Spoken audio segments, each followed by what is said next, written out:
Think fast. Oh my gosh. Hey, nice dexterity there. I'm so dexterous, Yeah, man. it's good for this list. Did you throw a pack of tacks at me? Yeah, I want it to be high stakes so you care about it. Oh my, that's I want you to insane. care as much about this as you care about this list of dexterity games.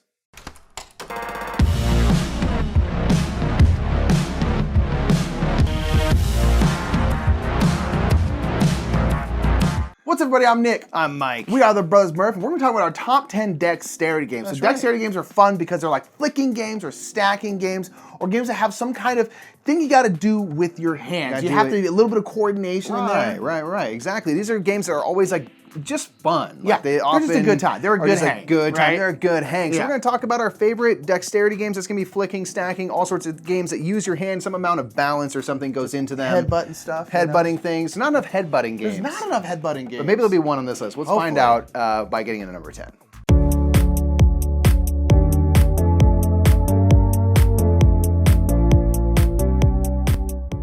So our number 10 is actually a real-time game that does have some dexterity elements into it. One that really, I think, adds to the game. This is Rush MD. So this is a kind of successor to Kitchen Rush.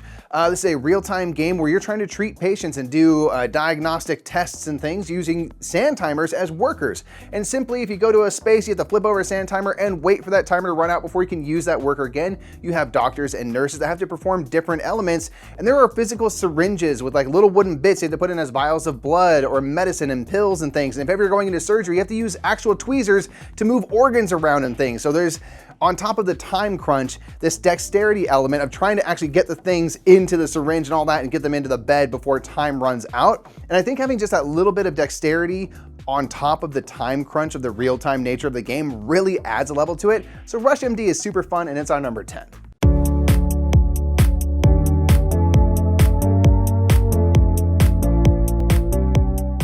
Our number 9 is a game called Menara. Now this is a cooperative stacking game. So you take stacking, which is already really fun, you make it cooperative, makes it even more fun. But this game is interesting because you're basically gonna have a bunch of different tasks that you have to flip over. There's an easy one, a medium one, and a hard one. And those tasks are gonna usually make you put out these different colored pillars. And these different colored pillars you're gonna have to put on these little, like kind of these floors, little platforms. But the floors and the platforms are all weird shapes and they are very odd. And you basically are trying to get it to a certain height and you're trying to get to the wind condition without the thing falling over, basically. But it's also cool because at the beginning of your turn, before you flip over a task, you can decide to exchange some of the pillars you have with pillars from what's called the camp, which are just some random ones. So you can exchange them around and basically you can try and make sure you get the right pillars that you need so that hopefully you can do the task. Now you think like, okay, why wouldn't I always just do the easy tasks? Because you can't. You actually are gonna have to do some of the medium and some of the hard ones to finish the game. Now also, you don't wanna wait for the hard ones to be last because they start getting real crazy where you have to put a whole bunch of pillars out, or you might have to take a pillar off and move it to a higher level. And it's just very difficult because there's stacking and there's also like a bit of like resource management with the pillars. So it's kind of got like some Euro elements to it.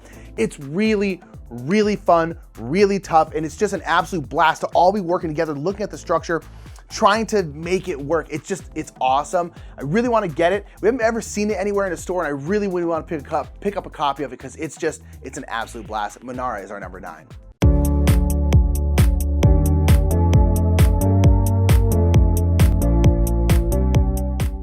So our number 8 is Meeple Circus. Meeples are super fun to use in games, and in this one, you're using meeples to literally stack and do different kind of circus events, and you're recruiting meeples around, and it's all this kind of dexterity game. You're trying to stack up things as high as you can. You can recruit new meeple types that are different shapes and things like a strong man and stuff, and you're kind of going through these different parameters. So it takes this fun theme of a circus and gives you a bunch of fun wooden bits as a result that makes a really fun stacking game. So Meeple Circus is just really cool because it just is a nice blend of dexterity and using a theme that also works because in circuses you see people doing feats of strength and balance and things, and it kind of works really well integrating that theme with the mechanisms of physically stacking up wooden pieces. So Meeple Circus is super fun and it's our number 8.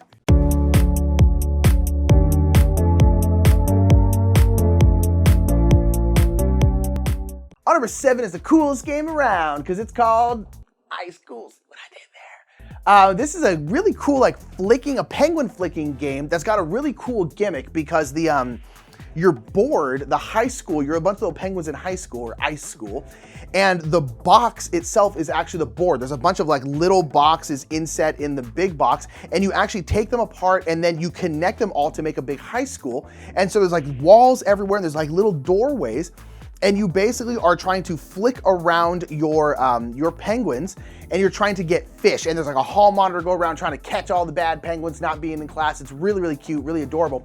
But the penguins are these really cool little like 3D penguins, but they have like a weighted bottom, and the bottom is spherical. So they do that kind of like, they do that kind of like wobbly wibbly.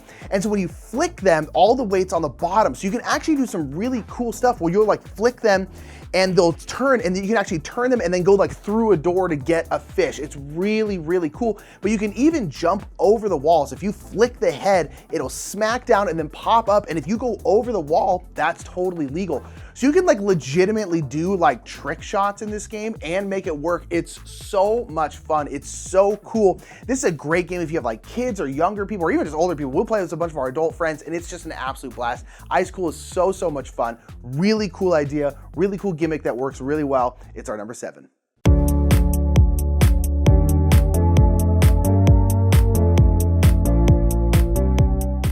So number 6 is a classic one. It's Rhino Hero, or our favorite version is Rhino Hero Super Battle. This is a game from Howgego in which you are taking these different cards and you're basically making a house of cards where you can actually bend these sort of structural pieces based off of a card that you're playing down. You need to put in a short and a tall piece, or 2 talls or 2 shorts, or whatever it may be. And then you take that card and make it a floor, and you're building up this big structure.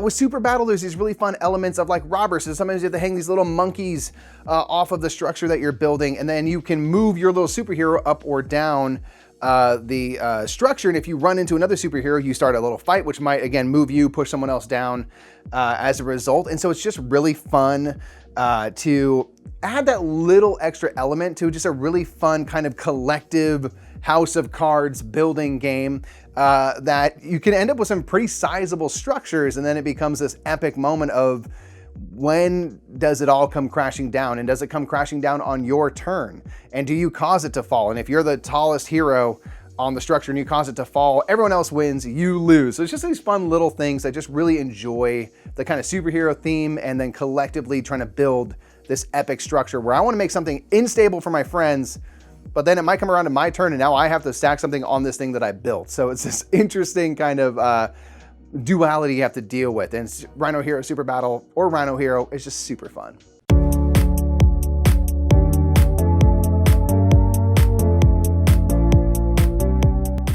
Number 5 essentially is a bunch of kind of like little mini stacking games, and this is Junk Art. Junk Art is really cool because there are a bunch of different like cities, theme, whatever, right? You have a bunch of different cities, like Toronto will be this specific thing, and it might be you're basically trying, everyone is building your own little stack, and you're basically trying to build like as high as humanly possible without it falling. Whoever can build the highest wins that little mini game. There's other ones where you will put one piece on your little stack, and then everyone rotates the next one. And you basically are going and you have to rotate constantly. You're doing all this stuff where you are choosing a piece for yourself, but then you choose a piece for that person they have to put on. And all the pieces, of course, are like very odd wooden shapes. And it's just really, really simple stacking, but it's really fun. All the little mini games are fun, but the fact that you have so many different games within this game just makes it infinitely playable and so much fun with so many different people. It's just an absolute blast. I love that idea of like, hey, here's a bunch of little games. They each take 5-10 minutes, something like that. And you just kind of randomly pick a couple of them, play them out, and then kind of play until you feel like not playing Junk Art anymore. And it's just really, really great. And that's why it's number 5.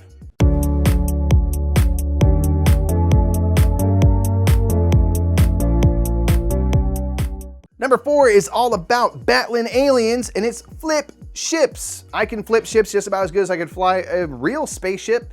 It's hard, but it's a super fun game where you kind of have this fleet of alien ships coming down toward the city, and you need to flick your little discs, which are your ships, and if they land on a card, you have damaged or destroyed that card. So you're kind of trying to Space Invader it and take down as many of the small ships as you can, and then at the end of the table, you have the mothership, which is basically makes this bucket, and you need to try to actually flick all the way into that like you're playing basketball to damage the mothership and ultimately win.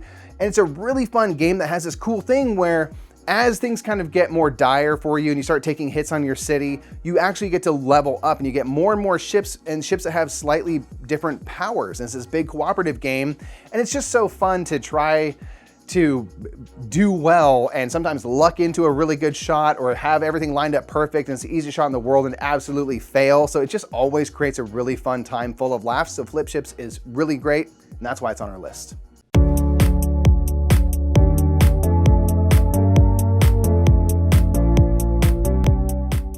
Number 3 is a flicking game that is just like big. It takes up a whole table, and that is Flick 'em Up. Flick 'em Up is a game that we actually ended up, despite the fact that we really, really like it, and it's this high on our list, we actually ended up getting rid of it, and we're actually kind of looking to get it back because it's one of those games where you really want like 8 to 10 people playing it. I think you have 10 total, and it's one of the things you really want a full contingent of people, and we just don't have that very often. But nonetheless, this game is so, so good. There are 2 teams in the game. There's gonna be the cowboys and there's gonna be the robbers. There's gonna be the bandits. And there are a bunch of different scenarios. So the bandits might need to go take some dynamite to the bank and blow it up, or they might need to go over here and rob this thing, or the lawman might need to go over here and go do this thing. And it's just like there's all these little scenarios you can pick from, and then the game is around flicking. You set up a whole board. There's a bunch of these like little facades, like kind of like a movie set ultimately, that you put around the board in a specific pattern. And then there's like hay bales and cacti and stuff around the board.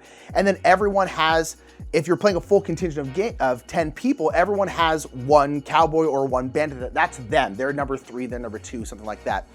And you get around by flicking. So you pick up your, or you put the disc, the movement disc, and you flick, and then wherever the disc ends up, that's where your cowboy goes. And you have little bullet ones, and you can try and like shoot people and knock them over. If you hit them but they don't fall, then they're fine. But if you knock them over, they lose a health, and you can take out bandits and or cowboys in this game like that. And so you're basically trying to fulfill the goal of the scenario, or try to stop the people from fulfilling the goal of the scenario. And it's really, really fun. Again, it's an all-encompassing table type game, but if you get a full contingent of like 8 or 10 people and everyone is just down to have a good time with it, it is rip-roaring fun. It is so, so much fun. It kind of is like kind of a Captain Sonora situation where you need a specific group of people and you need a lot of people, but if you can get it, it'll be one of the best gaming experiences, at least for us. It's so, so fun. Love Flick 'em Up. It's our number 3.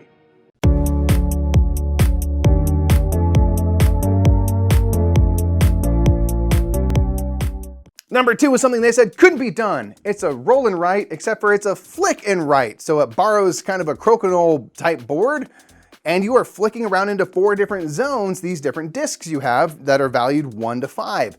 And based off of where your discs end up and the values you have there, you're gonna be working on 4 areas of your little player board, and it kind of works in the way that a roll and write works. So you're gonna get to cross off certain areas, you're gonna get to work your way down these rivers in one section. Another section you get kind of Tetris-shaped pieces and you're making boxes trying to enclose cacti.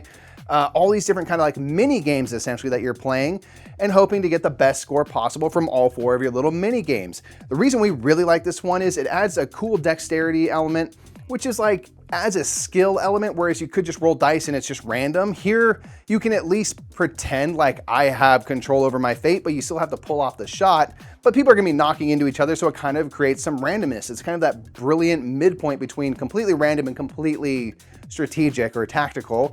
And this game has combos, which we personally really love in games, really love in roll and writes. And this one always, every time you cross something off, it almost always triggers some other cool thing. And you sort of get to chain together these really cool combinations. So it's a very satisfying game on top of having a little bit of the skill element with the flicking of the discs in Sonora. So it is our number 2, and it's just super fun.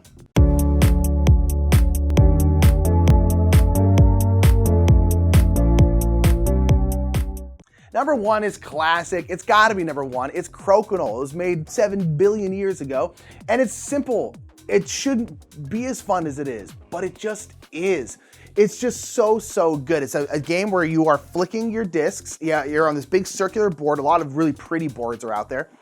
And you're flicking your disc, you're hopefully trying to get it in the hole in the middle, or at least trying to get it in the middle ring. And there are a bunch of different like mostly wooden pegs, but sometimes they'll just be like literally like screws. They're very fun.